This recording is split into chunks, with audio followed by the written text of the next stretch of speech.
Dios les bendiga. Vamos a analizar algunos versículos de la Biblia que algunos hermanos ocupan para decir que la salvación se pierde.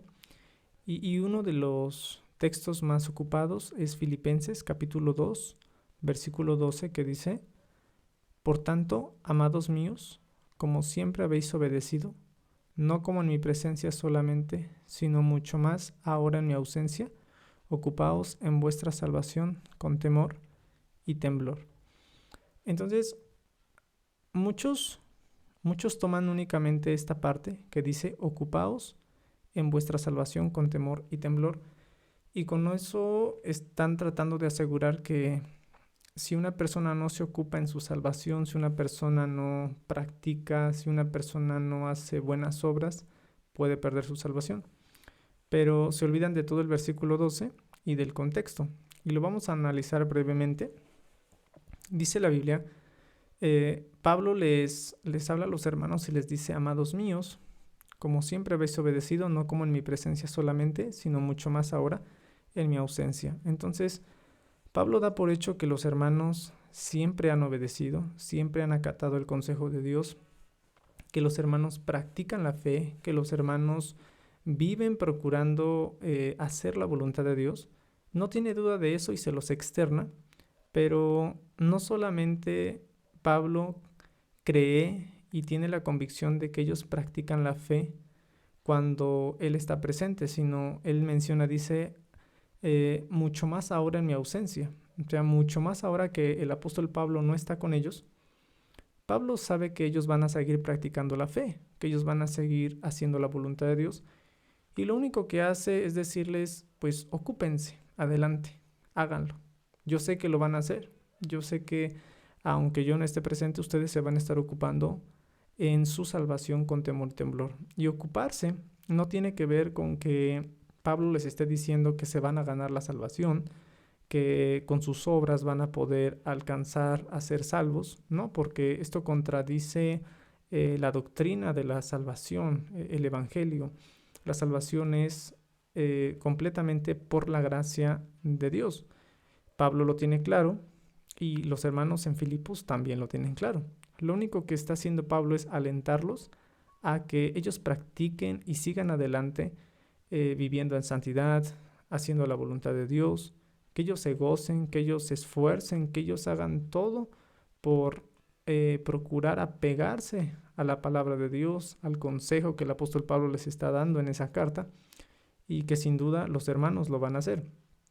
Ahora, no solamente lo van a hacer porque ellos pueden hacerlo o porque tienen la fuerza, no, sino aún Pablo les va a decir que ni siquiera ellos tendrían la capacidad de vivir y ocuparse en su salvación si no fuera por Dios. Por eso en el versículo 13 les dice: porque Dios es el que en vosotros produce así el querer como el hacer por su buena voluntad. Entonces, ¿quién es el que pone el deseo para poder buscar a Dios? ¿Quién es el que pone el deseo para hacer buenas obras, para vivir la palabra de Dios, para vivir en santidad? Es Dios mismo. ¿Y de dónde surge ese deseo ferviente de agradar a Dios? Bueno, desde la regeneración, desde que Dios nos regeneró, Dios puso su espíritu en nosotros y Dios nos capacitó para poder agradarle, para poder hacer su voluntad. Entonces ni siquiera es de nosotros mismos que podemos agradar a Dios, aún Dios está obrando en nuestra vida para que nosotros hagamos lo que Él nos ha llamado a hacer.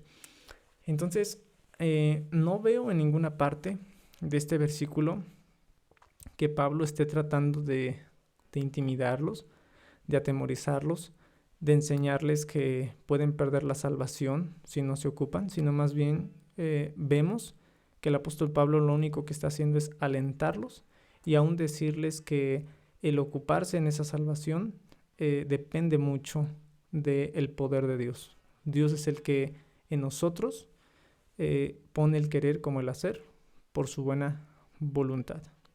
Ahora pasamos en este caso a Santiago. Santiago en su capítulo 2, versículo 14, que es otro de los versículos que llegan a ocupar. Tenemos aquí, dice: hermanos míos, ¿de qué aprovechará si alguno dice que tiene fe y no tiene obras?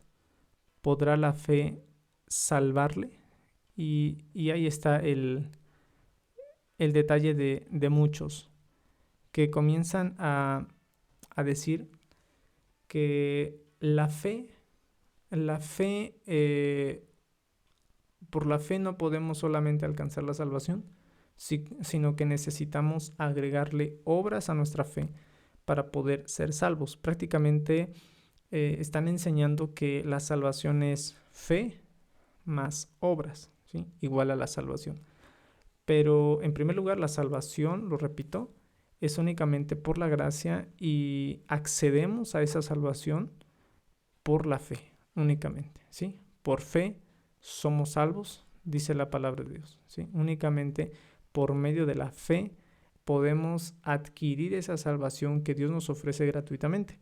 No tenemos que agregarle nada, por eso dice la Biblia, no por obras para que nadie se gloríe.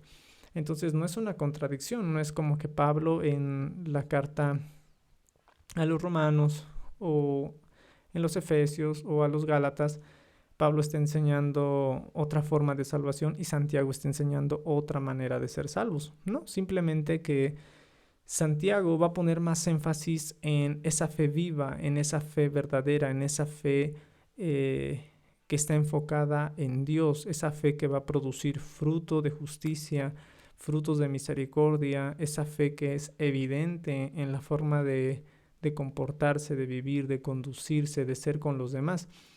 Y por eso lo que Santiago dice es, hermanos míos, ¿de qué aprovechará si alguno dice que tiene fe y no tiene obras? Entonces muchos podrían decir, no, pues yo tengo fe. Pero ¿cómo se evidencia, cómo se da el testimonio de esa fe que está puesta en Dios? Bueno, a través de las obras. Dice la Biblia que por sus frutos los conoceréis. Entonces, Santiago está diciendo, ¿de qué le serviría a alguno que dice, tengo fe, pero no tiene obras? ¿Sí? ¿Podrá la fe salvarle?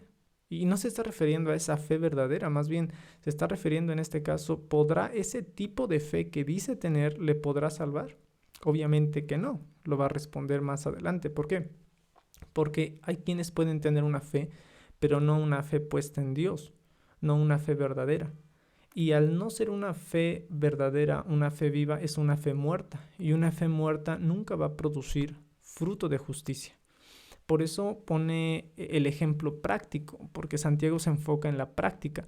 Y dice, y si un hermano, por ejemplo, toda esta parte, si un hermano o una hermana están desnudos y tienen necesidad del mantenimiento de cada día, y alguno de vosotros les dice, id en paz y calentaos, y saciaos, pero no les dais las cosas que son necesarias para el cuerpo, ¿de qué aprovecha? Así también la fe, si no tiene obras, es muerta en sí misma. Y aquí es lo que está diciendo Santiago. Bueno, así es la fe. Si una fe no produce obras, si una fe no está produciendo fruto de justicia, es una fe muerta, no es una fe viva, no es la fe verdadera. Hay mucha gente que cree en Dios, hay mucha gente que dice yo sigo a Dios, pero su testimonio, su fruto, no está dando evidencia de que realmente Dios mora en su corazón, Cristo ha transformado su vida. Sigue siendo la misma persona, no practica esa fe, no es evidente esa fe. Y eso es a lo que está llegando Santiago. Por eso en el versículo 18 dice, pero alguno dirá, tú tienes fe, yo tengo obras, muéstrame tu fe sin tus obras y yo te mostraré mi fe por mis obras. Ahí está. Entonces pone este ejemplo, ¿no? Si una hermana o un hermano tiene una necesidad, está desnudo, no tiene comida, no tiene a lo mejor un techo donde pasar, ¿verdad? Cubrirse del frío. Y una persona simplemente le dice, pues vete en paz, caliéntate, sáciate, come bien, ¿no? Pero nosotros vemos que Él está necesitado, que Él necesita nuestra ayuda y nosotros no somos movidos a misericordia para extenderle la mano. Entonces, ¿qué clase de fe estamos profesando? ¿Sí? ¿Qué tipo de fe entonces tenemos? ¿Tenemos la fe verdadera? ¿Tenemos realmente a Dios en nuestra vida? O algunos se está engañando creyendo que tiene fe, pero en realidad tiene una fe muerta, una fe falsa, que no está produciendo obras, que no está produciendo un fruto, que no está dando evidencia de que realmente Dios ha cambiado su vida y vive para seguir el ejemplo del Señor. Por eso Santiago va a mencionar esto: muéstrame tu fe sin tus obras. Ahí está, ¿no? A ver, muéstrame. ¿Cómo una persona puede mostrar su fe? Siempre va a ser a través de las obras. Por sus frutos los conoceréis. Entonces dice, ¿tú crees que Dios es uno? Bien haces, también los demonios creen y tiemblan. Ahí está. Los demonios también podrían decir, bueno, yo creo en Dios. Y creo que tienen un conocimiento, podríamos decir, hasta mayor, ¿no? Porque ellos fueron expulsados, fueron desterrados, fueron echados. Dios les quitó los privilegios que ellos en algún momento pudieron haber gozado. Pero eso no los convierte en salvos. Eso no los convierte en hijos de Dios. Eso no los hace a que sean reconocidos delante de Dios. O sea, no. Por eso, más adelante todo el contexto va a decir, mas quieres saber, hombre vano, que la fe sin obras es muerta. Ahí está. ¿No fue justificado por las obras Abraham nuestro padre cuando ofreció a su hijo Isaac sobre el altar? ¿Y a qué se refiere con esta justificación? Bueno, cuando Abraham creyó a Dios, aún dice la Biblia, porque lo va a decir en el 23, dice, y se cumplió la escritura que dice, Abraham creyó a Dios y le fue contado por justicia y fue llamado amigo de Dios. Ahí está. ¿Cómo fue justificado Abraham? Por la fe, porque él creyó. Y de esa manera todos somos justificados únicamente por la fe. Pero como Abraham creyó verdaderamente, no falsamente, no con hipocresía, sino creyó de todo corazón, ¿qué es lo que hizo? Esta fe viva que puso Abraham en Dios produjo algo. ¿Y qué produjo? Produjo obras. ¿Y cuál fue la obra? La obra fue que Abraham ofreció a su hijo Isaac sobre el altar. ¿Qué creyó en este caso Abraham a Dios? Bueno, Dios le prometió a Abraham que en Isaac le sería llamada descendencia. Abraham lo creyó, pero aun cuando Dios le dice a Abraham, ofréceme a tu hijo, ¿sí? A tu hijo en el monte Moria, Abraham no se negó, Abraham no se resistió, pero él seguía creyendo y él seguía confiando de que si Dios había prometido que en Isaac le sería llamada descendencia, Dios lo iba a cumplir. Y ahí está, una fe verdadera va a producir obras. Seguimos. Vamos a considerar primera de Pedro 4:18. Dice la Biblia. Mas dice, si el justo con dificultad se salva, ¿en dónde aparecerá el impío y el pecador? Ahí está. Igual, este es un texto que muchos ocupan y dicen, aquí está diciendo que la salvación se puede perder porque si el justo con dificultad se salva, y piensan que esto donde dice la palabrita salva, piensan que significa que es ser salva del alma, ¿no? Que va a ser salvo del infierno, de la condenación. Dicen, si el justo apenas si puede salvarse, si el justo con tanta dificultad puede salvarse, o sea, están considerando que puede que algunos justos se salven y que algunos justos no se salven, pero eso sería incoherente, una contradicción. O sea, no hay justos que se puedan perder. No vemos en la Biblia justos que se pierden, más bien vemos injustos que se pierden, incrédulos, impíos que se pierden. Y aquí dicen, ¿dónde aparecerá el impío y el pecador? Entonces la idea de los que dicen que la salvación se pierde es esta: si el justo apenas si logra salvarse, o sea, por poco y alcanza a salvarse, ¿sí? Porque creen que muchos al final no van a llegar, al final no se van a salvar, dicen, cuánto más el impío, ¿no? Pero aquí habría mucha contradicción, ¿no? Vamos a ver a qué se refiere esto de la dificultad. ¿A qué se refiere? Si nosotros vamos un poquito más hacia arriba, versículos antes, ¿sí? Por ejemplo, vamos a leer desde el versículo 12 para que lo entendamos un poquito mejor. Dice, amados, no os sorprendáis del fuego de prueba que os ha sobrevenido, como si alguna cosa extraña os aconteciese, sino gozaos por cuanto sois participantes de los padecimientos de Cristo, para que también en la revelación de su gloria os gocéis con gran alegría. Si sois vituperados por el nombre de Cristo, sois bienaventurados, porque el glorioso Espíritu de Dios reposa sobre vosotros. Ciertamente de parte de ellos Él es blasfemado, pero por vosotros es glorificado.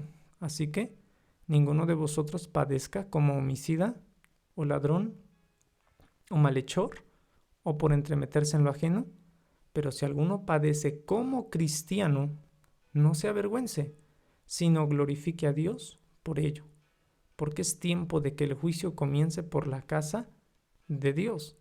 Y si primero comienza por nosotros, ¿cuál será el fin de aquellos que no obedecen al Evangelio de Dios?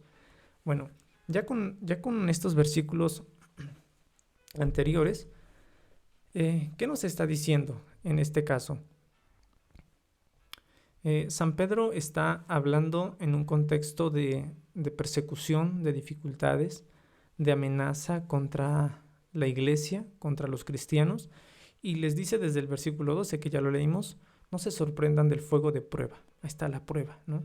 No negamos que el cristiano tiene que pasar por pruebas, por dificultades, ¿no? Y es a donde va encaminado esto, a donde vamos a llegar en el versículo 18. Dice, sino gócense por cuanto son participantes de los padecimientos. Ahí está. Ni siquiera el padecer, en su contexto, el padecimiento no es algo de lo cual nosotros tengamos que tener miedo, ¿sí? Más bien, eso debería producir en nuestra vida gozo, producir en nuestra vida alegría. ¿Por qué? Porque esta prueba está viniendo a causa de nuestra fe. Y más adelante dice, si son vituperados por el nombre de Cristo, somos bienaventurados, dice, porque el glorioso Espíritu de Dios reposa sobre vosotros. Ahí está. ¿En quién reposa el Espíritu de Dios? En un creyente, no en un incrédulo, no en un medio creyente, no, en un creyente. No hay medios creyentes, no hay un creyente a medias, o un incrédulo a medias, podríamos decir lo mismo, ¿no? Dice que el Espíritu reposa sobre vosotros. Dice, ciertamente de parte de ellos, pues sí, Él es blasfemado, pero por vosotros es glorificado. Y en el versículo 15, aquí está. Así que ninguno de vosotros padezca, obviamente por cosas malas, ¿sí? Se le dice a los hermanos, bueno, si padecen, que no vaya a ser que padezcan por hacer algún mal, ¿no? Sino que si alguno padece, dice, como cristiano. Ahí está. Este es parte de nuestra vida, ¿no? Dice la palabra de Dios que es necesario que por muchas tribulaciones entremos al reino de Dios. ¿Qué tiene que ver con eso? Bueno, que a causa de nuestra fe, que a causa de creer en Jesucristo, de proclamar el nombre de Cristo, pues van a venir ataques, van a venir amenazas, van a venir dificultades. Y así es como vamos a tener que llegar a los cielos, ¿no? Atravesando muchas dificultades, muchas situaciones difíciles, pero no es que nos estemos ganando la salvación por pasar esas dificultades, simplemente el Señor ha dicho que así vamos a llegar a los cielos, ¿no? Atravesando muchas dificultades, pero aunque dice la palabra de Dios que Él ha vencido al mundo, ¿sí? Confiad, yo he vencido al mundo. Entonces tenemos esa fortaleza de Dios. Ahora, seguimos. Dice, si alguno padece como cristiano, no se avergüence. Ahí está el padecimiento, ¿sí? Ahí está la dificultad. Ahí está las situaciones contrarias, ¿sí? ¿Por qué? Porque los creyentes estaban padeciendo, estaban pasando por dificultades. Y dice, porque es tiempo de que el juicio comience por la casa de Dios, ¿sí? Ahí está, el juicio comience por la casa de Dios. ¿Qué es lo que sucede? ¿Quién nos está produciendo de alguna manera el mal, el daño? Pues los incrédulos. Los incrédulos son los que persiguen ahora a los creyentes, ¿no? Los incrédulos son los que ahora atacan a los que son de la fe en Cristo. Y así ha empezado, ¿no? El juicio ha comenzado por la casa de Dios. Están atacando a la iglesia, están atacando a la congregación cristiana, están atacando a los que confesamos a Jesucristo, nos atacan. Y dice la Biblia, si primero comienza por nosotros, ¿cuál será el fin de aquellos que no obedecen al Evangelio de Dios? Y ahí viene, ahí está el contexto. Cae en el versículo 18. Si el justo con dificultad se salva. ¿Qué tiene que ver esto?